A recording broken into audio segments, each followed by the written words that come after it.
अस्सलाम वालेकुम गाइस, ये दिल्ली की नो कफ सिरप है जो कॉज एंड कंसंट्रेशन के लिए है और दिल्ली ब्रांड की है। नो कफ सिरप और दिल्ली रेडीमेड सना हर्बल्स प्राइवेट लिमिटेड। इसके देखिए इंग्रेडिएंट यहाँ पे ऐड किए गए। शेक विल बी बिफोर, ये 200 ml की आती है और फार्मूला ईच 10 कंटेंट में है। इसे हिंदी में भी ट्रांसलेट किया है। चलिए इसके डिस्क्रिप्शन में देखिए। इंजेक्शन बहुत चीज़ों के लिए काम में आती है।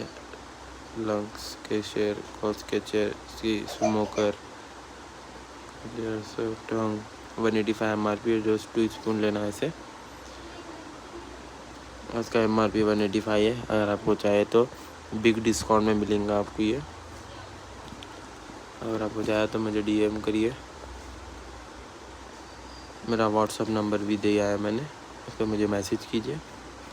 इंशाल्लाह near by wholesale quantity for wholesaler के लिए है ये। ठीक है, अगर वीडियो अच्छी लगी तो लाइक और सब्सक्राइब करिए। वीडियो को लाइक करना ना भूलिए। ओके, अल्लाह हाफ़िज़। ताकि मैं और नए नए वीडियोस लाते जाऊँ। आपको अदर वीडियोस के बारे में चाहिए तो मुझे जानकारी बताइए। ठीक है, ओके, अल्लाह हाफ़िज़।